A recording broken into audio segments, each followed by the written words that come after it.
How to stop worrying and start living. 잠깐, 지금 이 순간 당신 머릿속에 뭐가 돌아가고 있나요? 내일 회의, 그 사람이 나를 어떻게 생각할지, 이 일이 잘 안 되면 어떡하지, 돈이 부족하면, 건강이 나빠지면, 관계가 끊기면. 아직 아무것도 일어나지 않았습니다. 근데 이미 지쳐 있습니다. 이미 무너져 있습니다. 이미 포기하고 싶은 마음이 올라오고 있습니다. 이게 걱정입니다. 오늘 우리가 함께 읽을 책은 데일 카네기의 How to Stop Worrying and Start Living입니다. 국내에는 자기관리론이라는 제목으로도 알려진 책, 출간된 지 수십 년이 지났지만 이 책이 다루는 문제는 단 하루도 오래된 적이 없습니다. 왜냐하면 걱정은 시대를 타지 않기 때문입니다. 저는 행복한 그로서입니다. 오늘은 이 책을 통해 걱정이라는 괴물의 정체를 까발리고 그것을 끊어내는 기술을 함께 배워보겠습니다. 일부 걱정이라는 괴물의 정체, 먼저 한 가지 오해부터 풀겠습니다. 사람들은 자기가 힘든 이유가 상황 때문이라고 생각합니다. 사업이 안 풀려서, 누군가가 상처를 줘서, 돈이 없어서, 건강이 나빠져서. 하지만 카네기는 아주 냉정하게 말합니다. 상황은 시작일 뿐이다. 진짜 고통은 그 다음부터입니다. 사건을 겪고 나서 그걸 계속 떠올리고 계속 확대하고 계속 왜곡하고 끝내는 미래까지 망칠 것처럼 상상합니다. 이게 걱정입니다. 걱정은 현실이 아닙니다. 걱정은 현실을 소재로 만든 상상 속 재난 영화입니다. 그리고 이 영화는 한번 상영으로 끝나지 않습니다. 계속 재생됩니다. 볼 때마다 더 선명해집니다. 볼 때마다 더 끔찍해집니다. 결국 사람은 사건 때문에 무너지는 게 아닙니다. 그 사건을 계속 씹어먹다가 무너지는 겁니다. 카네기의 핵심 통찰은 여기에 있습니다. 걱정은 사건이 아니라 반복되는 생각이다. 이 한 문장을 제대로 이해하는 순간 모든 게 달라집니다. 왜냐하면 이제 싸워야 할 적이 세상이 아니라 내 머릿속이라는 걸 알게 되기 때문입니다. 2부 걱정의 구조를 해부한다. 걱정은 아무 이유 없이 생기지 않습니다. 그 구조는 딱 두 가지입니다. 첫 번째, 미래에 대한 공포. 두 번째, 통제할 수 없다는 느낌. 이 둘이 합쳐지면 인간은 멈춥니다. 예를 들어볼까요? 사업이 망할까봐 걱정한다. 건강이 나빠질까봐 걱정한다. 누군가 나를 싫어할까봐 걱정한다. 이 모든 걱정에는 공통점이 있습니다. 아직 일어나지 않은 일입니다. 그런데 사람은 이미 일어난 것처럼 반응합니다. 심장이 빨라집니다. 집중력이 떨어집니다. 행동이 멈춥니다. 현실은 그대로인데 삶이 무너집니다. 이게 걱정의 진짜 무서움입니다. 현실은 멀쩡한데 인생이 먼저 망가집니다. 그래서 카네기는 이렇게 결론 냅니다. 걱정은 문제 해결이 아니라 문제를 키우는 습관이다. 이걸 이해하는 순간 게임이 바뀝니다. 당신이 맞서야 할 것은 세상이 아니라 자신의 생각 패턴이라는 걸 비로소 알게 됩니다. 3부 걱정을 끊는 첫 번째 기술, 최악을 직면하라. 이제부터 진짜 기술 얘기를 합니다. 첫 번째 기술, 최악을 상상하고 받아들여라. 이건 역설처럼 들립니다.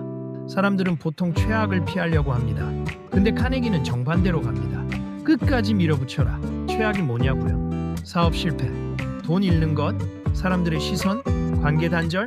좋습니다. 그걸 인정하세요. 그리고 딱 한 가지만 물으세요. 그래서 죽냐? 대부분의 경우 답은 아니오입니다. 불편합니다. 고통스럽습니다. 자존심 상합니다. 하지만 끝은 아닙니다. 여기서 아주 이상한 일이 벌어집니다. 사람은 최악을 직면하는 순간 오히려 편해집니다. 왜냐하면 더 이상 도망칠 게 없기 때문입니다. 불안의 본질은 모호함입니다. 뭔가 나쁜 일이 일어날 것 같은데 그게 뭔지 모를 때 사람은 가장 두렵습니다. 근데 최악을 구체화하면 모호함이 사라집니다. 공포가 줄어듭니다. 이건 감정을 속이는 트릭이 아닙니다. 현실을 보는 방식의 전환입니다. 카네기는 이 기술을 자신의 삶에서 직접 실험했습니다. 그리고 수백 명의 사람들이 이 방식으로 오랜 걱정의 사슬을 끊어낸 사례를 기록했습니다. 이미 일어난 일은 되돌릴 수 없다. 하지만 그것에 반응하는 방식은 언제든 바꿀 수 있다. 이것이 카네기가 이 기술을 통해 가르치고자 한 진짜 메시지입니다. 4부 두 번째 기술, 지금으로 내려와라. 두 번째 기술입니다. 지금 할 수 있는 행동으로 내려와라. 걱정하는 사람들의 공통점이 있습니다. 그들은 현재에 없습니다. 항상 미래에 있습니다. 아직 오지도 않은 상황을 머릿속에서 먼저 살고 있습니다. 그래서 카네기는 말합니다. 지금으로 끌어내려라. 방법은 아주 간단합니다. 종이 한 장을 꺼냅니다. 지금 가장 걱정되는 문제를 씁니다. 그 문제에 대해 지금 당장 실행할 수 있는 행동을 씁니다. 그리고 바로 실행합니다. 이게 끝입니다. 이 단순한 방식이 강력한 이유는 생각을 행동으로 바꾸기 때문입니다. 걱정은 생각에서 자랍니다. 행동은 걱정을 끊습니다. 머릿속에서만 돌던 문제가 현실로 내려오는 순간 통제감이 생깁니다. 사람은 통제감을 느끼는 순간 불안이 줄어듭니다. 이건 심리학이 증명하는 사실입니다. 뇌는 내가 뭔가 하고 있다는 신호를 받는 순간 위기 경보를 조금씩 낮춥니다. 작은 행동 하나가 거대한 불안을 잠재울 수 있습니다. 아무리 사소한 행동이라도 됩니다. 이메일 하나 쓰기, 전화 한 통 하기, 노트에 계획 한 줄 적기. 행동 자체가 중요한 게 아닙니다. 내가 지금 이 문제를 다루고 있다는 내면의 신호가 중요한 겁니다. 5부 세 번째 기술, 걱정에도 시간 제한을 둬라. 세 번째 기술입니다. 걱정도 시간 제한을 둬라. 이건 굉장히 현실적인 방법입니다. 걱정을 완전히 없애려고 하지 마세요. 그건 불가능합니다. 인간이 걱정하는 건 본능이니까요. 대신 걱정을 통제하세요. 방법은 이렇습니다. 하루에 20분에서 30분 걱정할 시간을 따로 정합니다. 그 시간에는 마음껏 걱정합니다. 미래가 망하는 상상 다 해도 됩니다. 최악의 시나리오 전부 꺼내세요. 대신 그 외 시간에는 금지입니다. 걱정이 올라오면 나는 지금 걱정 시간이 아니야 라고 말하고 할 일로 돌아옵니다. 처음엔 잘 안 됩니다. 당연합니다. 하지만 반복하면 뇌는 학습합니다. 걱정은 이 시간에 하는 거구나. 이게 쌓이면 걱정이 하루 종일 당신을 끌고 다니지 못합니다. 이건 감정 억압이 아닙니다. 훈련입니다. 운동도 정해진 시간에 하면 효율이 높아지듯 걱정도 통제된 공간 안에서 다루면 에너지 소모가 훨씬 줄어듭니다. 카네기는 말합니다. 걱정을 막을 수는 없다. 하지만 언제 걱정할지는 당신이 결정할 수 있다. 육부 감정을 바꾸는 진짜 열쇠는 행동이다. 여기서 이 책 전체를 관통하는 핵심 원리 하나를 짚고 넘어가야 합니다. 감정은 생각보다 행동에 더 큰 영향을 받는다. 이게 무슨 말이냐고요? 보통 사람들은 이렇게 생각합니다. 기분이 좋아지면 행동하겠다. 자신감이 생기면 시작하겠다. 걱정이 없어지면 움직이겠다. 하지만 카네기는 정반대로 말합니다. 먼저 행동하라. 그러면 감정이 따라온다. 자신감 있는 척 행동하면 실제로 자신감이 생깁니다. 바쁘게 움직이면 걱정이 머릿속에서 줄어듭니다. 몸을 쓰면 뇌가 다른 신호를 받습니다. 이것이 행동 기반 감정 조절입니다. 카네기는 여기서 세 가지를 구체적으로 제시합니다. 첫째, 바쁘게 살아라. 이건 너무 단순해서 무시하기 쉽습니다. 하지만 가장 강력한 처방 중 하나입니다. 인간은 한 번에 두 가지를 깊게 생각하지 못합니다. 무언가에 완전히 몰입하면 걱정이 들어올 공간이 사라집니다. 반대로 아무것도 안 하면 걱정이 그 빈자리를 채웁니다. 한가한 사람이 가장 불안한 이유가 여기 있습니다. 바쁨은 도피가 아닙니다. 정신을 지키는 방패입니다. 둘째, 감사 리스트를 써라. 이건 감성적인 얘기가 아닙니다. 뇌의 초점을 강제로 바꾸는 기술입니다. 인간의 뇌는 원래 문제와 위협에 집중하도록 설계되어 있습니다. 수만 년 전 생존 본능의 산물입니다. 그래서 의도적으로라도 이미 가진 것을 보게 만들어야 합니다. 감사는 현실을 왜곡하는 게 아닙니다. 흑백으로만 보이던 화면에 다른 색을 추가하는 일입니다. 오늘 밥을 먹었다. 걸을 수 있다. 누군가와 대화했다. 따뜻한 곳에서 잠을 잔다. 이것들을 적다 보면 뇌는 서서히 다른 방향으로 초점을 맞춥니다. 셋째, 피로를 관리해라. 이건 많은 사람들이 무시하는 부분입니다. 하지만 사실 핵심 중에 핵심입니다. 피곤하면 판단력이 떨어집니다. 작은 문제도 거대하게 보입니다. 감정이 과장됩니다. 같은 상황이라도 컨디션에 따라 지옥처럼 느껴지기도 하고 별일 아닌 것처럼 느껴지기도 합니다. 그러므로 카네기는 말합니다. 걱정을 줄이고 싶다면 먼저 쉬어라. 이건 도망이 아닙니다. 전략입니다. 자기를 돌보는 것이 가장 강력한 문제 해결의 출발점입니다. 7부 인간관계와 걱정, 그 얽힌 실타래. 카네기는 이 책에서 걱정의 많은 부분이 인간관계에서 온다는 것도 지적합니다.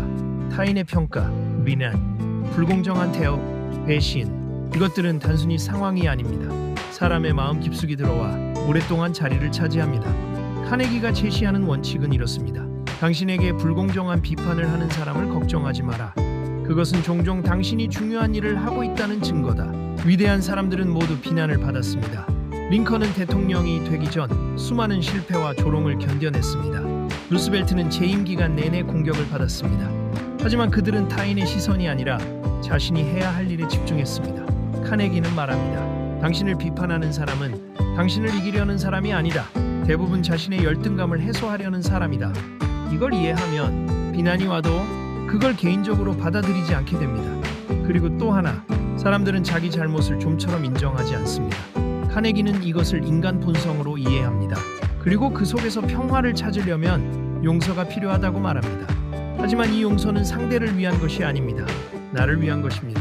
분노를 오래 붙들고 있으면 가장 먼저 소진되는 건 나 자신입니다. 용서는 상대를 놓아주는 게 아닙니다. 내가 걱정과 분노로부터 자유로워지는 것입니다. 발부 이 책이 진짜로 하고 싶은 말 여기까지 왔으면 이제 한번 정리할 시간입니다. 이 책을 읽으면서 많은 분들이 이런 생각을 할 겁니다. 알라, 달라. 근데 왜 안 돼? 카네기도 알고 있습니다. 그리고 그게 바로 이 책을 쓴 이유이기도 합니다. 아는 것과 실천하는 것 사이의 거리. 그 거리를 좁히는 건 더 많은 지식이 아닙니다. 반복된 작은 행동입니다. 걱정을 없애는 법은 없습니다. 걱정은 인간의 일부이기 때문입니다. 하지만 걱정을 다루는 기술은 있습니다. 그리고 그 기술은 배울 수 있습니다. 훈련할 수 있습니다. 습관으로 만들 수 있습니다. 카네기가 이 책에서 말하는 건 강해져라가 아닙니다. 걱정을 잘못 다루고 있는 방식을 바꾸어라입니다. 생각을 멈추려 하지 마세요. 그건 불가능합니다. 대신 움직이세요. 써보세요. 결정해보세요. 실행해보세요. 그 순간 걱정은 설 자리를 잃습니다. 오늘 함께 읽은 책 How to Stop Worrying and Start Living, 이 책의 핵심을 딱 한 문장으로 압축한다면 이겁니다. 걱정은 멈추는 게 아니라 끊어내는 기술이다. 그리고 그 기술은 생각이 아니라 행동에서 시작됩니다. 지금 당장 완벽하게 할 필요 없습니다. 딱 하나만 해보세요. 오늘 당신을 가장 짓누르는 걱정 하나를 종이에 적어보세요. 그리고 그것에 대해 지금 당장 할 수 있는 행동 하나를 써보세요. 그게 전부입니다. 인생은 생각으로 바뀌지 않습니다. 행동으로만 바뀝니다. 오늘도 이 영상이 당신의 하루의 작은 용기가 되었으면 좋겠습니다. 저는 행복한구로서였습니다. 카네기 인간관계론. 안녕하세요. 행복한구로서입니다. 오늘은 책 한 권 얘기할 건데요. 읽어본 사람은 알 거예요. 그 유명한 책. 근데 진짜 읽은 사람은 압니다. 이거 단순한 자기계발서가 아니라는 걸. 오늘 제가 다룰 책은 데일 카네기의 인간관계론입니다. 이 책이 처음 나온 게 1936년이에요. 90년 가까이 됐습니다. 근데 지금도 팔립니다. 지금도 읽힙니다. 지금도 유효합니다. 왜일까요? 인간이 안 변하기 때문입니다. 기술은 바뀌었고 세상은 달라졌고 사람들이 사는 방식도 완전히 변했는데 사람 심리는 그대로입니다. 인정받고 싶어하고 이해받고 싶어하고 존중받고 싶어합니다. 1936년에도 그랬고 지금도 그렇고 100년 뒤에도 그럴 겁니다. 그래서 이 책은 죽지 않아요. 오늘은 그 핵심을 파헤쳐 보겠습니다. 천천히 제대로. 1장 착각에서 시작한다. 여러분한테 질문 하나 할게요. 사람은 어떻게 설득될까요? 논리가 완벽하면 설득된다. 증거를 대면 납득한다. 팩트로 때리면 인정한다. 이렇게 생각하시는 분들 많을 거예요. 틀렸습니다. 완전히 근본적으로 틀렸습니다. 실험 하나 생각해봐요. 누군가가 여러분한테 다가와서 완벽한 논리로 철저한 근거로 여러분이 틀렸다는 걸 증명합니다. 그때 여러분 반응이 어떻나요? 맞습니다. 제가 완전히 틀렸군요. 감사합니다. 깨달았습니다. 이렇게 되던가요? 아니잖아요? 속으로는 이렇게 생각하죠. 기분 더럽네. 그리고 머릿속으로는 반박거리를 찾기 시작합니다. 이게 인간입니다. 사람은 논리로 납득하는 척하면서 감정으로 결정합니다. 이 사실을 이해하는 순간부터 카네기가 하는 말이 전부 다르게 들립니다. 우리가 진짜 알아야 할 건 이겁니다. 사람은 옳은 말보다 기분 좋은 말을 따릅니다. 이게 잔인한 현실입니다. 하지만 이걸 받아들여야 진짜 관계가 시작됩니다. 2장 비판이 작동하지 않는 이유. 카네기가 책에서 가장 먼저 꺼내는 원칙이 있습니다. 비판하지 말라. 처음 들으면 이렇게 생각하죠. 그럼 잘못한 것도 그냥 둬요? 아니요. 비판을 하지 말라는 게 아니라 비판이 효과가 없다는 겁니다. 생각해봐요. 누군가를 비판했을 때 그 사람이 즉각적으로 바뀐 적이 있나요? 없습니다. 비판을 받으면 사람은 바뀌지 않아요. 방어합니다. 합리화합니다. 더 고집세집니다. 왜냐하면 비판은 행동을 공격하는 게 아니라 자존심을 건드리는 공격이거든요. 사람은 자기 자존심을 지키기 위해 어떤 것도 합니다. 사실도 왜곡하고 기억도 바꾸고 남 탓도 합니다. 그게 인간의 방어 본능입니다. 그래서 카네기는 말합니다. 비판하고 싶을 때 한번 멈춰봐라. 그리고 이렇게 생각해봐라. 저 사람은 저럴 수밖에 없는 이유가 있다. 이 생각 하나가 관계의 방향을 완전히 바꿉니다. 비판을 멈추는 순간 상대는 방어를 내려놓습니다. 방어가 내려가는 순간 대화가 가능해집니다. 이게 출발점입니다. 3장 칭찬은 기술이 아니다. 많은 사람들이 오해하는 게 있습니다. 칭찬을 잘하는 법을 배우면 된다. 아닙니다. 카네기가 말하는 칭찬은 기술이 아닙니다. 태도입니다. 차이가 있습니다. 기술로 하는 칭찬은 상대가 바로 느낍니다. 저 사람 뭔가 원하는 게 있구나. 저거 계산적이다. 불편한데 가짜 칭찬은 칭찬이 아닙니다. 그건 그냥 말로 포장한 조작입니다. 진짜 칭찬은 다릅니다. 진짜 칭찬의 출발점은 상대를 진심으로 보는 것입니다. 상대의 어떤 면이 정말로 좋은지 찾는 것입니다. 아무리 별로인 사람도 뭔가 하나는 있습니다. 성실하거나 꼼꼼하거나 유머가 있거나 끈기가 있거나 그걸 찾아서 말하는 게 진짜 칭찬입니다. 그리고 이 칭찬이 작동하는 이유가 있습니다. 사람은 누구나 이걸 갈망하거든요. 나는 가치 있는 사람이다. 이 욕구는 굉장히 강합니다. 생존 본능만큼 강합니다. 그래서 누군가가 진심으로 자신을 인정해 줄 때 사람은 무장해제됩니다. 경계가 사라집니다. 마음이 열립니다. 그리고 스스로 움직이기 시작합니다. 칭찬은 상대를 움직이는 기술이 아닙니다. 상대를 존재로 인정하는 행위입니다. 4장 상대가 원하는 것을 말하라. 이건 굉장히 불편한 진실입니다. 사람은 내가 원하는 것에 관심이 없습니다. 오직 자기가 원하는 것에만 반응합니다. 당연한 것 같죠? 근데 우리는 일상에서 계속 반대로 합니다. 예를 들어 볼게요. 직장에서 뭔가 제안을 할 때 이렇게 말합니다. 이 방향이 회사에 도움이 됩니다. 이렇게 하면 팀 효율이 올라갑니다. 조직 전체에 좋은 방식입니다. 아무도 안 움직입니다.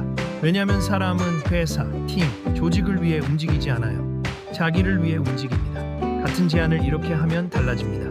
이걸 하시면 이 프로젝트에서 주도권을 가질 수 있습니다. 이 방식이면 당신이 성과로 인정받습니다. 이걸 먼저 제안하신 분으로 기록됩니다. 반응이 다릅니다. 이건 나쁜 게 아닙니다. 인간의 본성입니다. 카네기의 핵심 원칙입니다. 상대가 원하는 게 뭔지 먼저 파악하고 그 욕망의 언어로 말하라. 낚시를 생각해봐요. 내가 딸기를 좋아한다고? 미끼로 딸기를 쓰면 물고기는 안 잡힙니다. 물고기가 좋아하는 걸 써야 잡힙니다. 인간관계도 똑같습니다. 5장 이름의 힘. 이건 가볍게 들릴 수 있는데 실은 굉장히 깊은 얘기입니다. 카네기는 말합니다. 이름을 기억하라. 단순한 예의 차원이 아닙니다. 이름은 그 사람에게 세상에서 가장 달콤하고 중요한 단어입니다. 이름이라는 게 뭔지 생각해봐요. 태어나는 순간 붙여진 것, 평생 자기를 대표하는 것, 자기 정체성 자체. 누군가가 내 이름을 기억하고 부른다는 건 나는 너를 하나의 존재로 본다는 신호입니다. 반대로 이름을 잊거나 틀리면 그 사람은 그냥 사람인이 됩니다. 무의식적으로 느끼는 거예요. 이 사람한테 나는 그냥 숫자구나. 그 순간 관계의 깊이가 결정됩니다. 작은 것 같지만 이름을 기억하는 것은 가장 강력한 존중의 표현입니다. 여기서 연습이 필요합니다. 처음 만난 사람의 이름을 들었을 때 속으로 3번 반복하세요. 대화 중에 한번 자연스럽게 이름을 부르세요. 그 사람의 반응이 달라집니다. 눈빛이 달라집니다. 대화의 온도가 달라집니다. 이게 카네기가 말한 이름의 힘입니다. 6장 말하는 사람보다 듣는 사람이 이긴다. 우리는 대화를 잘하려면 말을 잘해야 한다고 생각합니다. 틀렸습니다. 카네기는 정반대를 말합니다. 잘 듣는 사람이 모든 관계에서 우위를 점합니다. 이유는 단순합니다. 사람은 자기 얘기를 하고 싶어서 안달이 나 있습니다. 왜냐하면 자기 자신이 가장 중요한 존재니까요. 자기 고민, 자기 성취, 자기 꿈, 자기 어려움, 이걸 들어줄 사람을 찾고 있습니다. 그런데 대부분의 사람은 상대가 말할 때 듣는 게 아니라 자기가 다음에 할 말을 준비하고 있습니다. 그걸 상대는 압니다. 눈빛으로 합니다. 반응으로 합니다. 맥락 없는 대꾸로 합니다. 진짜 듣기는 다릅니다. 몸을 상대 쪽으로 향하고 눈을 맞추고 끼어들지 않고 고개를 끄덕이고 적절한 순간에 짧은 반응을 합니다. 그리고 상대가 한 말을 다시 돌려줍니다. 그러니까 그 상황이 많이 답답하셨겠네요. 이 한마디가 마법을 부립니다. 상대는 느낍니다. 이 사람 나를 진짜 듣고 있구나. 이 사람 나를 존중하는구나. 그 순간부터 그 사람은 여러분에게 마음을 열기 시작합니다. 말을 잘하는 게 아니라 잘 들어주는 사람이 매력적입니다. 이게 역설적인 진실입니다. 7장 상대의 관심사로 들어가라. 대화가 지루해지는 이유는 하나입니다. 내 얘기만 했기 때문입니다. 반대로 대화가 살아나는 순간도 하나입니다. 상대가 자기 얘기를 시작할 때입니다. 사람은 자기 관심사에 대해 얘기할 때 완전히 달라집니다. 눈이 빛나고 목소리가 커지고 에너지가 올라갑니다. 그 순간을 만들어주는 사람이 가장 매력적인 대화 상대가 됩니다. 실용적인 방법이 있습니다. 처음 만나는 사람이라면 몇 가지 질문으로 관심사를 파악합니다. 일, 취미, 최근 관심사, 고민. 거기서 하나 걸리면 파고듭니다. 그거 어떻게 시작하셨어요? 제일 어려운 부분이 뭔가요? 그거 하면서 제일 재밌는 게 뭐예요? 이 질문들에 사람들은 신나서 얘기합니다. 그 대화가 끝나고 나서 상대는 이렇게 생각합니다. 오늘 정말 대화가 잘 됐다. 그 사람 참 재밌는 사람이네. 근데 사실 여러분은 거의 말을 안 했습니다. 이게 카네기가 말하는 관심사 대화의 힘입니다. 8장 호감의 구조 딱 3가지. 복잡하게 생각할 필요 없습니다. 호감의 구조는 단순합니다. 상대가 스스로 중요한 사람이라고 느끼게 만들어라. 방법은 3가지입니다. 첫 번째, 인정. 당신은 괜찮은 사람입니다. 당신이 한 그 선택 맞습니다. 당신의 그 능력 진짜예요. 명시적으로 말하지 않아도 됩니다. 태도로 보여주면 됩니다. 두 번째, 공감. 당신 기분 이해합니다. 그 상황이면 저도 그랬을 것 같아요. 그게 얼마나 힘들었을지. 공감은 해결책이 아닙니다. 당신 편이다라는 신호입니다. 세 번째, 존중. 당신 생각, 가치 있습니다. 당신 의견을 듣고 싶습니다. 당신이 어떻게 생각하는지가 중요합니다. 이 3가지가 하나의 대화 안에 들어가면 사람은 무너집니다. 경계가 풀립니다. 마음이 열립니다. 그 다음부터 관계는 자동으로 흘러갑니다. 어렵지 않습니다. 의식적으로 하면 됩니다. 9장 설득의 역설. 이기면 진다. 논쟁에서 이기면 뭐가 남을까요? 정답 드립니다. 자존심 상한 사람 하나 남습니다. 그리고 그 사람은 절대 내 편이 안 됩니다. 논리로 완벽하게 상대를 눌렀을 때 상대가 얻는 건 패배감입니다. 그 패배감은 분노로 바뀝니다. 그 분노는 언제가 돌아옵니다. 카네기는 단호하게 말합니다. 논쟁하지 마라. 이건 비겁한 게 아닙니다. 전략적 선택입니다. 논쟁에서 이기는 유일한 방법은 논쟁을 하지 않는 것입니다. 그럼 어떻게 설득하느냐? 방법이 있습니다. 첫째, 먼저 인정합니다. 상대 말 중에 맞는 부분을 먼저 인정합니다. 그 부분은 맞습니다. 그 관점에서 보면 그렇게 볼 수 있죠. 상대는 방어를 내려놓습니다. 둘째, 상대 입장에서 말합니다. 만약 제가 그 상황이었다면 저도 그렇게 생각했을 것 같아요. 셋째, 결론을 스스로 내리게 합니다. 어떻게 생각하세요? 이런 경우는 어떨까요? 결론을 주입하면 반발합니다.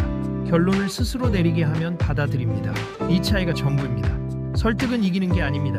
같이 맞다고 느끼게 만드는 겁니다. 10장 리더십. 사람은 명령으로 안 움직인다. 리더들이 가장 많이 하는 착각이 있습니다. 말하면 따라야지 안 따라옵니다. 사람은 기계가 아닙니다. 명령에 움직이는 척하지만 속으로는 저항합니다. 겉으로 따르면서 안으로 반발합니다. 이게 리더십이 무너지는 지점입니다. 카네기가 말하는 리더십의 핵심은 3가지입니다. 첫째, 질문으로 유도하라. 이거 해. 는 명령입니다. 이렇게 하면 어떨까? 는 제안입니다. 명령은 반발을 낳고 질문은 생각을 낳습니다. 사람은 자기가 생각해낸 것을 더 신뢰합니다. 그래서 질문이 명령보다 강합니다. 둘째, 칭찬 후에 피드백하라. 잘못을 바로 지적하면 방어합니다. 칭찬 후에 피드백하면 받아들입니다. 이 부분은 정말 잘하셨어요. 그리고 이 부분을 이렇게 바꾸면 어떨까요? 이건 기술이 아닙니다. 심리의 순서를 이해하는 겁니다. 셋째, 체면을 살려줘라. 사람은 틀려도 창피한 건 못 참습니다. 공개적으로 지적하면 내용이 아니라 감정이 남습니다. 왜 저 앞에서 저렇게 했지? 그 감정이 관계를 망칩니다. 체면을 살려주는 방법은 간단합니다. 둘이 있을 때 말하세요. 여러 사람 앞에서 칭찬하고 혼자 있을 때 피드백하세요. 이 순서 하나로 관계가 달라집니다. 11장 이 책이 안 되는 진짜 이유. 많은 분들이 이 책을 읽고 이렇게 말합니다. 좋은 내용인데 현실에서 쓰기 어렵다.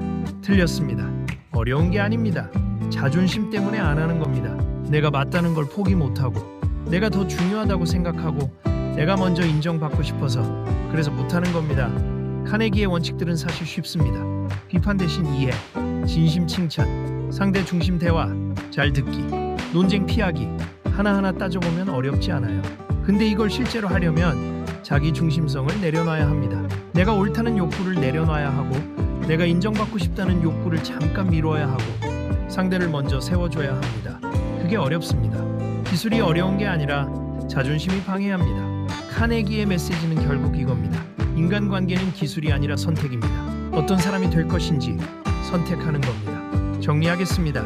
카네기 인간관계론의 핵심은 이겁니다. 사람은 논리로 움직이지 않습니다. 감정으로 움직입니다. 그리고 그 감정의 핵심은 단 하나입니다.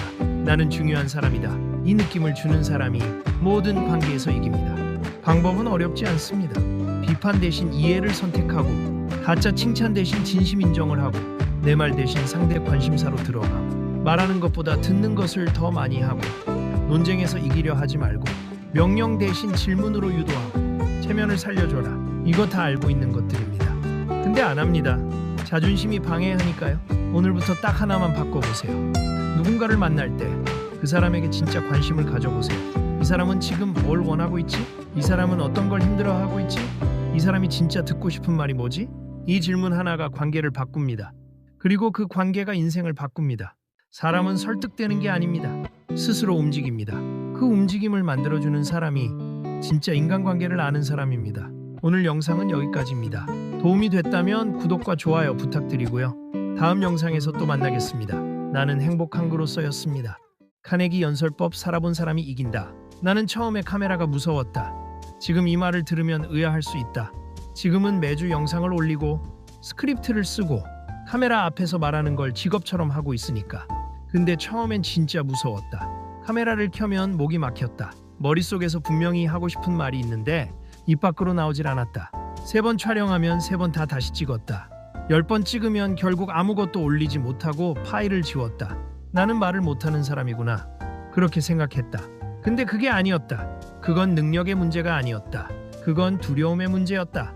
오늘 데일 카네기의 연설법을 통해서 그 두려움의 정체를 같이 들여다보려고 한다. 그리고 솔직히 말하겠다. 나의 이야기도 같이. 이 책은 단순한 스피치 기술서가 아니다. 이건 사람을 움직이는 말의 본질에 대한 이야기다.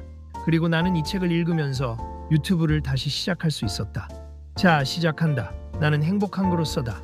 챕터 1 착각을 깨는 데서 시작된다. 사람들이 말을 못한다고 할 때 대부분은 이렇게 진단한다. 논리가 부족해서, 말주변이 없어서, 경험이 적어서, 그래서 해결책도 거기서 나온다. 논리 훈련을 받고 발표 기술을 배우고 프레젠테이션 강의를 듣는다. 카네기는 이걸 정면으로 부순다. 그게 아니다. 그가 말하는 이유는 단 하나다. 망신당할까봐. 이 한 줄이다. 사람들이 말을 못하는 진짜 이유는 능력이 부족해서가 아니라 실패했을 때의 시나리오를 머릿속에서 미리 상영하기 때문이다. 나도 그랬다. 카메라 앞에 서기 전에 이미 머릿속에서 영화가 돌아갔다. 말을 더듬으면 어떡하지? 이상한 소리 하면 어떡하지? 사람들이 비웃으면 어떡하지? 근데 웃긴 건 당시 내 구독자가 30명이었다. 그 30명 중에 진짜 아는 사람은 5도 안 됐다. 그런데도 두려웠다. 카네기는 말한다. 이건 정상이다. 두려움 자체는 문제가 아니다. 두려움 앞에서 멈추는 것이 문제다. 무대에 서는 순간 사람은 2가지 중 하나를 선택하게 된다. 도망가거나 버티거나. 그리고 대부분은 도망간다. 그런데 카네기의 핵심은 여기서 나온다. 도망가지 마라. 그렇다고 완벽하려고도 하지 마라. 그냥 살아있는 말을 해라. 살아있는 말. 이게 핵심이다. 완벽한 스피치를 목표로 하면 뇌가 멈춘다. 왜냐면 완벽이라는 기준이 너무 높아서 아무것도 시작하지 못하게 만들기 때문이다. 나는 이 부분을 읽고 처음으로 그냥 올렸다. 말 더듬어도 편집 못해도 그냥 올렸다. 그게 시작이었다. 말은 완성된 상태로 나오는 게 아니다. 나오면서 완성된다. 챕터 2 두려움을 이기는 3가지 방법. 카네기는 두려움을 다루는 방법을 3가지로 정리한다. 첫 번째는 완벽주의를 버리는 것이다. 완벽한 스피치는 없다. 이 말이 처음엔 위로처럼 들린다. 근데 사실은 훨씬 더 급진적인 말이다. 완벽한 스피치를 노리는 순간 말은 생기를 잃는다. 연습을 많이 해서 완벽하게 외워서 딱 맞게 나오는 말, 그 말은 듣는 사람에게 닿지 않는다. 왜냐면 그건 살아있는 말이 아니니까. 나는 초창기에 스크립트를 통째로 외웠다. 근데 카메라 앞에 서면 오은 그대로 나오는 말이 어딘가 어색했다. 내가 들어도 어색했다. 카네기의 말대로라면 그게 당연하다. 오은 말은 흐름이 없다. 그냥 재생이다. 말은 흐름이다. 흐름은 살아있어야 한다. 그래서 나는 이후부터 스크립트를 외우지 않고 이해하기 시작했다. 어떤 순서로 이야기할지, 어디서 감정을 올리고 내릴지 그걸 느끼면서 말하는 연습. 그때부터 말이 달라졌다. 두 번째는 진짜 경험을 말하는 것이다. 사람들이 집중하는 건 논리가 아니다. 진짜 이야기다. 성공 사례? 좋다. 실패 경험? 더 좋다. 왜냐면 사람은 있는 그대로의 인간에 반응하기 때문이다. 포장된 말은 잊힌다. 살아있는 경험은 남는다. 나는 유튜브를 하면서 처음에는 나를 숨겼다. 저는 이런 책을 읽었고 이런 내용이 있는데 여러분도 이렇게 해보시면 좋을 것 같습니다. 근데 아무도 안 봤다. 그러다가 어느 날 나는 원래 말을 못했다는 이야기를 했다. 그냥 솔직하게. 그 영상이 갑자기 반응이 왔다. 댓글에 이런 말들이 달렸다. 저도 그래요. 이 말이 너무 위로가 됐어요. 진짜 제 얘기 같아요. 사람은 완벽한 사람이 아니라 진짜 사람에게 반응한다. 카네기가 100년 전에 한 말이 지금 유튜브에서도 그대로 통한다. 3번째는 작게 시작하는 것이다. 처음부터 큰 무대에 설 필요 없다. 혼자 말해라. 거울 앞에서 말해라. 친구에게 말해라. 말은 근육이다. 써야 커진다. 나는 가장 처음에 집에서 혼자 녹음을 했다. 카메라 없이 음성만. 그냥 오늘 읽은 책 이야기를 10분 동안 말해봤다. 들으면 엉망이었다. 중간에 흐름이 끊기고 같은 말을 반복하고 결론이 없었다. 근데 그게 시작이었다. 그 엉망인 녹음이 없었다면 지금의 영상도 없었다. 작게 시작해야 크게 완성된다. 챕터 3 사람을 움직이는 구조. 카네기가 제안하는 스피치 구조는 단순하다. 경험, 교훈, 행동 요청 이 세 개다. 복잡하지 않다. 근데 이게 왜 효과적인지 이해하면 완전히 달라진다. 첫 번째, 경험 스토리. 사람은 이야기로 귀를 연다. 제가 이런 일을 겪었습니다. 이 한 문장이 시작되는 순간 청중의 귀가 열린다. 왜냐하면 인간의 뇌는 이야기를 들을 때 다르게 반응하도록 설계되어 있기 때문이다. 정보를 들을 때는 뇌의 특정 부분만 활성화된다. 근데 이야기를 들을 때는 감각을 담당하는 영역까지 같이 켜진다. 즉 이야기는 정보가 아니라 경험처럼 처리된다. 그래서 사람은 잘 정리된 PPT보다 형편없는 이야기를 더 오래 기억한다. 나는 책 리뷰 영상에서 이걸 직접 실험해봤다. 같은 책을 두 가지 방식으로 소개해봤다. 하나는 목차 순서대로 내용을 깔끔하게 정리한 영상, 하나는 내가 그 책을 처음 읽었을 때의 경험과 감정을 먼저 꺼낸 영상. 결과는 비교가 안 됐다. 경험을 먼저 꺼낸 영상에 시청 지속률이 훨씬 높았고 댓글 수도 달랐다. 이야기는 힘이다. 그걸 수치로 확인한 날이었다. 두 번째, 교훈 레슨. 경험만 던지면 끝이 아니다. 그래서 뭘 깨달았는가? 이게 없으면 그냥 에세이다. 교훈이 있어야 이야기가 의미가 된다. 카네기는 여기서 깊이가 나온다고 말한다. 여기서 차이가 난다고 말한다?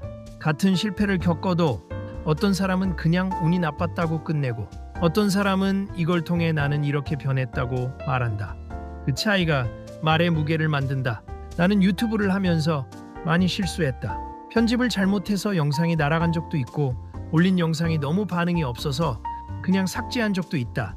근데 그 경험들이 지금의 나를 만들었고 그 경험에서 나온 교훈들이 지금 이 콘텐츠의 재료가 되고 있다. 경험은 재료다. 교훈은 요리다. 재료만 있으면 아무것도 안 된다. 요리가 되어야 사람이 먹는다. 세 번째, 행동 요청 call to action. 말은 행동을 만들지 않으면 의미 없다. 그래서 마지막은 항상 이 질문이다. 그래서 당신은 지금 무엇을 할 것인가? 이 질문이 없으면 말은 그냥 정보로 끝난다. 이 질문이 있어야 말이 끝이 아니라 시작이 된다. 나는 모든 영상 마지막에 이걸 넣으려고 한다. 오늘 영상을 보고 나서 딱 한 가지만 해보세요. 이 한 줄이 없는 영상과 있는 영상은 다르다. 행동 요청은 강요가 아니다. 방향을 주는 것이다. 어디로 가면 좋을지를 명확하게 짚어주는 것. 그게 좋은 마무리다. 헤이드 브릿지. 챕터 4 전달이 내용보다 먼저다. 내용이 아무리 좋아도 전달이 죽으면 끝이다. 카네기는 전달을 네 가지로 정리한다. 첫 번째, 짧게 말해라. 길게 말하는 건 대부분 정리가 안 된 상태다. 짧게 말하는 건 이미 머릿속에서 정리가 끝났다는 뜻이다. 나는 초반에 영상이 길었다. 20분, 25분짜리 영상들. 근데 지금 보면 안다. 그 길이는 자신감의 문제였다. 이 말을 해야 하나 말아야 하나? 그 판단을 못해서 그냥 다 넣었다. 짧게 말하려면 이건 안 해도 된다는 결단이 필요하다. 그 결단이 어렵다. 근데 그 결단이 있어야 핵심이 살아남는다. 짧은 말은 강하다. 길어진 순간 힘은 빠진다. 두 번째, 감정을 넣어라. 정보는 머리로 들어간다. 감정은 가슴으로 들어간다. 사람을 움직이는 건 항상 가슴이다. 담담하게 말해도 된다.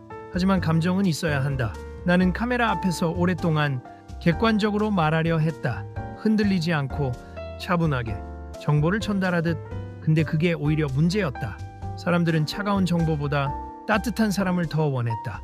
어느 날 내가 읽다가 진짜 감동받은 책을, 그 감동을 그대로 들고 카메라 앞에 섰다. 이 책에서 이 구절 읽었을 때 진짜 눈물 날 뻔했어요. 그렇게 말했다. 그 영상에 댓글이 가장 많이 달렸다. 감정은 약점이 아니다. 연결고리다. 세 번째, 눈을 보고 말해라. 시선은 메시지다. 카메라를 보는 게 아니라 카메라 뒤에 있는 사람을 보는 것. 그 한 가지 차이가 전달의 밀도를 바꾼다. 나는 초반에 원고를 많이 봤다. 카메라를 보다가 원고 보고 다시 카메라 보고. 그러면 시청자 입장에서는 저 사람 나를 안 보고 있구나가 느껴진다. 지금은 핵심 키워드만 기억하고 카메라를 본다. 눈을 피하면 말도 힘을 잃는다. 눈을 보면 말이 아니라 사람이 전달된다. 네 번째, 외우지 마라, 이해해라. 외우면 틀리는 순간 무너진다. 이해하면 어디서든 이어진다. 이건 나한테 가장 크게 적용됐다. 처음에는 스크립트를 한 줄 한 줄 외웠다. 그러면 뭔가 안정감이 있었다. 근데 카메라 앞에 서면 그 오은말이 오히려 발목을 잡았다. 한 줄을 틀리면 전체 흐름을 잃었다. 지금은 외우지 않는다. 흐름을 안다. 어디서 무슨 이야기를 하는지, 왜 그 이야기가 필요한지. 그걸 이해하면 말이 자유로워진다. 진짜 말 잘하는 사람은 외우지 않는다. 그냥 알고 있다. Chapter 5 영향력 있는 말의 4가지 조건. 좋은 말은 많다. 하지만 영향력 있는 말은 다르다. 카네기는 그 차이를 4가지로 압축한다. 첫 번째는 진정성이다. 가짜는 바로 들킨다. 사람은 생각보다 내용이 예민하다. 진짜는 설명이 필요 없다. 그냥 전달된다. 나는 유튜브를 하면서 가짜인 적이 있었다. 잘 모르는 책을 아는 척 설명하려 한 적이 있었다. 당연히 어색했다. 말이 스스로 그걸 드러냈다. 진정성은 노력으로 만드는 게 아니다. 진짜로 알고, 진짜로 느끼고 그걸 꺼내는 것이다. 그래서 나는 지금은 내가 진짜 감동받은 것만 이야기한다. 모르는 건 모른다고 한다. 확신 없는 건 그렇게 말한다. 그러면 이상하게도 더 믿음이 간다고 사람들이 말한다. 두 번째는 확신이다. 확신 없는 말은 듣는 사람도 확신하지 않는다. 아마 제 생각에는 잘은 모르겠지만 이런 말들이 많아질수록 힘은 빠진다. 확신은 논리보다 강하다. 그런데 여기서 중요한 건 확신은 다 안다는 게 아니라는 거다. 나는 이것을 이렇게 믿는다. 그 태도다. 틀릴 수도 있다. 하지만 지금은 이것이 옳다고 생각한다. 그 확신이 있으면 말이 단단해진다. 세 번째는 단순함이다. 복잡하면 아무도 기억 못한다. 단순해야 머리에 남는다. 단순해야 행동으로 이어진다. 나는 책 하나를 소개할 때 처음에는 최대한 많은 걸 넣으려 했다. 5가지 포인트, 10가지 인사이트. 더 많이 넣을수록 더 좋은 영상이라고 생각했다. 아니었다. 많이 담은 영상보다 핵심 하나가 명확한 영상이 훨씬 오래 기억됐다. 지금은 영상 하나를 만들 때 한 가지 메시지를 먼저 정한다. 이 영상을 보고 나서 시청자가 딱 하나만 가져가면 된다면 그게 정해지면 나머지는 다 그 하나를 위한 것이 된다. 단순함은 빈곤이 아니다. 단순함은 집중이다. 네 번째는 결론 한 줄이다. 좋은 스피치는 마지막 한 줄로 기억된다. 그래서 이 질문에 한 문장으로 답할 수 있어야 한다. 나는 지금도 모든 영상 스크립트를 쓸 때 마지막 줄을 먼저 쓴다. 이 영상의 결론이 뭔지 먼저 정하고 거기서 거꾸로 올라가며 내용을 채운다.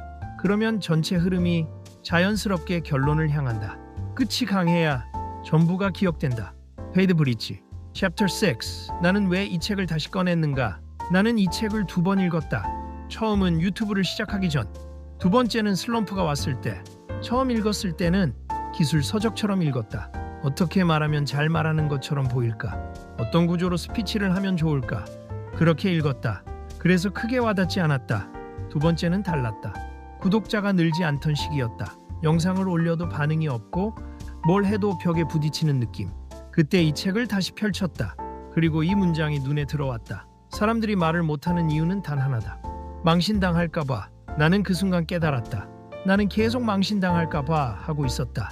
구독자가 안 늘면 창피할까봐. 영상이 별로면 비웃음 당할까봐. 그래서 완벽하게 만들려고 했고 완벽하지 않으면 올리기 싫었다.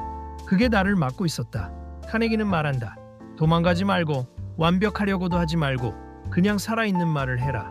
나는 그 이후로 기준을 바꿨다. 이 영상이 완벽한가?가 아니라 이 영상이 진짠가? 그 기준으로 올리기 시작했다. 그때부터 조금씩 달라졌다. 수치가 달라진 게 아니었다. 마음이 달라졌다. 영상을 올리는 게 가벼워졌다. 말이 가벼워졌다. 그러면서 오히려 말의 생기가 돌기 시작했다. 카네기의 연설법은 기술이 아니다. 이건 태도다. 이건 철학이다. 이건 인간에 대한 이해다. 사람은 완벽한 말을 듣고 움직이지 않는다. 사람은 진짜 말을 듣고 움직인다. 사람은 논리에 설득되지 않는다. 감정에 설득된다. 사람은 길게 설명한다고 이해하지 않는다. 짧고 강하게 말해야 움직인다. 그리고 마지막, 말은 기술이 아니다. 말은 확신이다. 확신 없는 말은 소음이다. 확신 있는 말은 행동을 만든다. 그래서 결국 이 싸움은 말 잘하는 사람이 이기는 게 아니다. 살아본 사람이 이긴다. 오늘 카네기의 연설법을 같이 들었다. 핵심을 한 번 더 정리하자. 하나, 두려움은 없애는 게 아니다. 두려움 앞에서 버티는 거다. 둘, 완벽한 말을 목표로 하지 마라. 살아있는 말을 목표로 해라. 셋, 경험을 말해라. 교훈을 말해라. 그리고 행동을 요청해라. 넷, 짧게 말해라. 감정을 담아라. 눈을 보고 말해라. 외우지 말고 이해해라. 5. 진정성, 확신, 단순함, 결론 한 줄. 이 4가지가 말의 무게를 만든다. 그리고 마지막으로 내가 가장 좋아하는 말. 살아본 사람이 이긴다. 오늘 이 오디오북을 들은 당신에게 딱 하나만 부탁하고 싶다. 오늘 딱 한 번만 누군가에게 살아있는 말을 건네보자. 발표 자리가 아니어도 된다. 카메라 앞이 아니어도 된다. 그냥 진짜인 한마디. 그게 시작이다. 행복한 그로서였습니다. 카네기 리더십, 사람을 움직이는 힘의 본질. 지금 팀장이신 분, 아니면 팀장이 되고 싶은 분, 조용히 물어볼게요. 당신 팀원들 퇴근 후에도 일 생각합니까? 아니면 퇴근 시간만 기다립니까? 솔직하게 봐야 합니다. 왜냐면 그 대답이 당신이 리더인지 관리자인지를 가르거든요. 데일 카네기, 인간관계론으로 유명한 그 사람. 근데 이 사람이 리더십에 대해서 한 말이 있어요. 대부분 사람들이 모르는 말. 리더는 결과를 만드는 사람이 아니다. 사람을 만드는 사람이다. 오늘 이 문장 하나를 제대로 뜯어볼 겁니다. 왜 어떤 리더는 사람을 살리고 왜 어떤 리더는 사람을 죽이는지 끝까지 들으세요. 당신의 조직이, 당신의 팀이, 당신 자신이 달라집니다. 챕터 1, 문제 찌르기. 당신이 리더라고 착각하는 이유. 많은 사람이 착각합니다. 리더는 지시하는 사람이라고, 명령 내리고 결과 압박하고 성과 요구하는 사람이라고. 틀렸어요. 완전히. 그건 리더가 아닙니다. 그건 관리자입니다. 관리자와 리더, 이 2 단어가 비슷해 보이죠? 다릅니다. 완전히 다릅니다. 관리자는 시스템을 굴립니다. 리더는 사람을 키웁니다. 관리자는 결과를 쥐어짭니다. 리더는 결과를 낼 사람을 만들어냅니다. 그 차이가 뭐냐고요? 팀장이 되고 3년, 매달 KPI 달성. 근데 팀원이 계속 나갑니다. 1년에 2명, 3명씩. 그때마다 요즘 사람들 끈기가 없어서 라고 합니다. 아니에요. 끈기가 없는 게 아닙니다. 이유가 없는 겁니다. 남아있을 이유가. 카네기는 말했습니다. 사람은 의미 없이는 움직이지 않는다고. 돈이 있어도, 직위가 있어도 의미가 없으면 결국 사람은 떠납니다. 지금 당신 주변에 능력 있는데 동기가 없는 사람 있지 않습니까? 그게 바로 리더십의 실패입니다. 그 사람의 실패가 아니라. 챕터 2, 진짜 원인 공개. 왜 우리는 사람을 움직이지 못하는가? 진짜 문제를 이야기할게요. 대부분의 리더가 사람을 못 움직이는 이유 3가지입니다. 첫 번째, 방향을 숫자로 말한다. 이번 달 매출 20% 올려. 이번 분기 성과 지표 달성해. 이게 방향이라고 생각하죠? 아닙니다. 이건 결과입니다. 방향이 아니에요. 방향은 이겁니다. 우리가 왜 이 일을 하는가? 이 일이 어떤 가치를 만드는가? 우리가 어디까지 갈 건가? 숫자는 결과를 말해줍니다. 의미는 이유를 말해줍니다. 사람은 숫자를 보고 움직이지 않습니다. 이유를 보고 움직입니다. 방향이 흐리면 아무리 밀어붙여도 사람은 흔들립니다. 2 번째, 논리로 설득하려 한다. 카네기가 반복해서 강조한 말이 있어요. 사람은 논리가 아니라 감정으로 움직인다. 회의 때마다 데이터 들이밀고 논리적으로 설명하고 왜 이래야 하는지 증명합니다. 근데 팀은 안 움직여요. 왜냐고요? 마음이 움직이지 않았기 때문입니다. 머리는 납득했는데 가슴은 아직 거기 없어요. 리더가 해야 할 일은 설득이 아닙니다. 사람이 움직이고 싶게 만드는 겁니다. 그건 논리가 아니라 인정, 존중, 의미감으로 만들어집니다. 3 번째, 성장을 생각하지 않는다. 일만 시키는 리더가 있습니다. 이거 언제 끝나? 빨리 해. 왜 아직도 이 수준이야? 이런 리더 밑에서 사람은 버팁니다. 그리고 결국 떠납니다. 반면 성장을 만드는 리더는 같은 일을 시키면서도 이렇게 묻습니다. 이거 하면서 네가 어떤 걸 배울 수 있을까? 이 경험이 너한테 어떤 의미가 있을 것 같아? 질문 하나가 다릅니다. 근데 그 질문이 사람을 완전히 다르게 만듭니다. 일은 같아도 의미가 다르면 사람은 남습니다. 챕터 3, 해결 방법. 을 비난하지 않고 사람을 바꾸는 법. 자, 이제 방법을 이야기합니다. 카네기가 리더십에서 가장 먼저 꺼낸 말, 비난하지 마라. 비난은 쉽습니다. 잘못이 보이면 바로 말하면 되니까요. 근데 결과는요? 비난을 받는 순간 사람은 2가지 반응을 합니다. 방어하거나 포기하거나. 둘 다 끝입니다. 방어하면 관계가 막힙니다. 포기하면 사람이 꺼집니다. 비난은 행동을 바꾸지 않습니다. 감정을 망가뜨립니다. 그럼 어떻게 해야 하냐고요? 왜 이렇게 했어? 대신 어떻게 하면 더 좋아질까? 이 한 문장의 차이. 작아 보이죠? 근데 이 차이가 사람을 살리느냐 죽이느냐를 가릅니다. 전자는 과거를 탓합니다. 후자는 미래를 엽니다. 전자는 사람을 움츠러들게 합니다. 후자는 사람을 생각하게 만듭니다. 리더의 언어는 항상 미래를 향해야 합니다. 과거의 실수를 파는 게 아니라 앞으로의 가능성을 여는 방향으로. 챕터 4 해결 방법. 이 인정이 가장 강력한 무기인 이유. 두 번째 방법, 인정하라. 인정은 비용이 없습니다. 돈 한 푼 안 듭니다. 시간도 5초면 됩니다.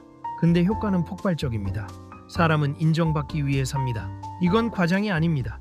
돈을 버는 것도, 승진을 원하는 것도, 성과를 내려는 것도 결국 다 인정받기 위해서입니다. 그런데 조직은 이상합니다. 문제가 생기면 바로 지적합니다. 잘한 건 그냥 넘어갑니다. 그거 당연한 거잖아. 그게 내 일이잖아. 이 말 들어본 적 있죠? 이 말을 듣는 순간 사람 안에서 불이 꺼집니다. 천천히, 조용히, 그리고 완전히. 리더는 반대로 해야 합니다.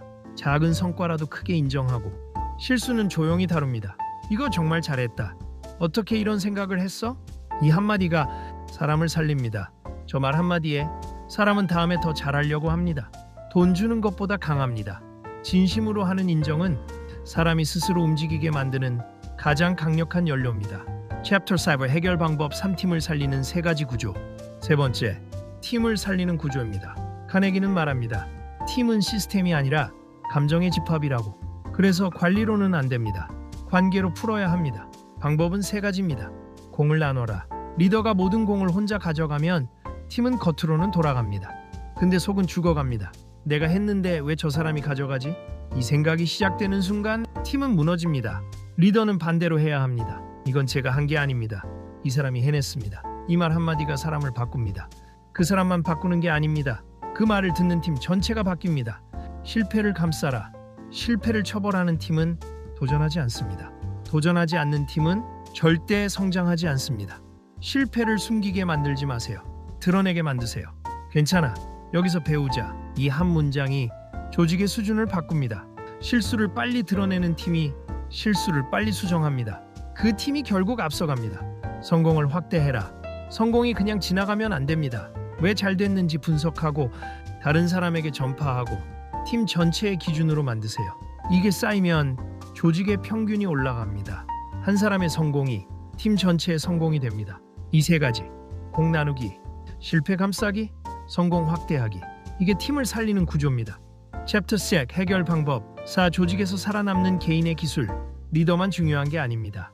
그 안에서 살아가는 개인도 중요합니다. 조직에서 오래 잘 살아남는 사람들의 공통점이 있어요. 카네기가 정리한 3가지입니다. 사람을 이해해라. 일은 사람이 합니다. 시스템도 사람이 만들고 문제도 사람이 만듭니다.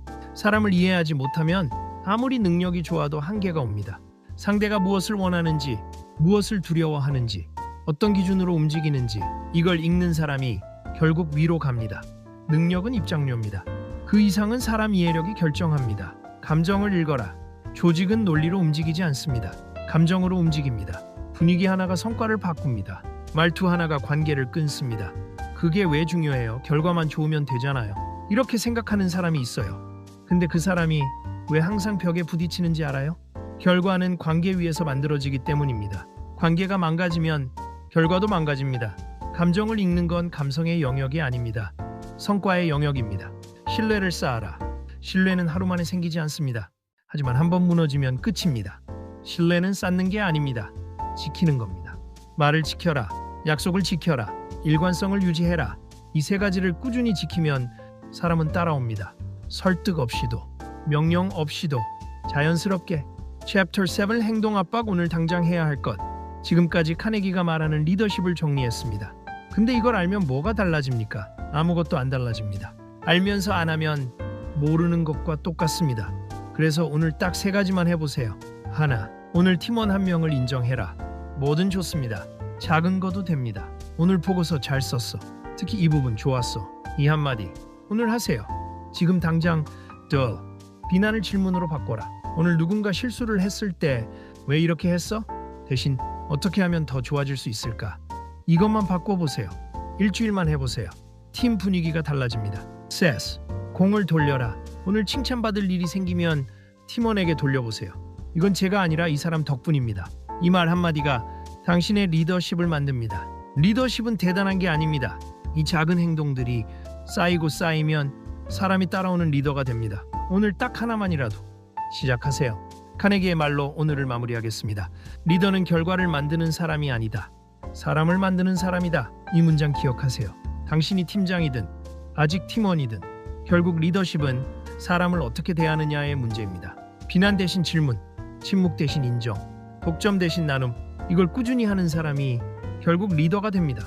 행복한 그로서였습니다. 이 채널에서는 책 한 권이 당신의 삶을 어떻게 바꿀 수 있는지 계속 이야기합니다. 아직 구독 안 하셨다면 지금 바로 구독 눌러주세요. 다음 영상에서도 이런 이야기 기다리고 있겠습니다. 감사합니다.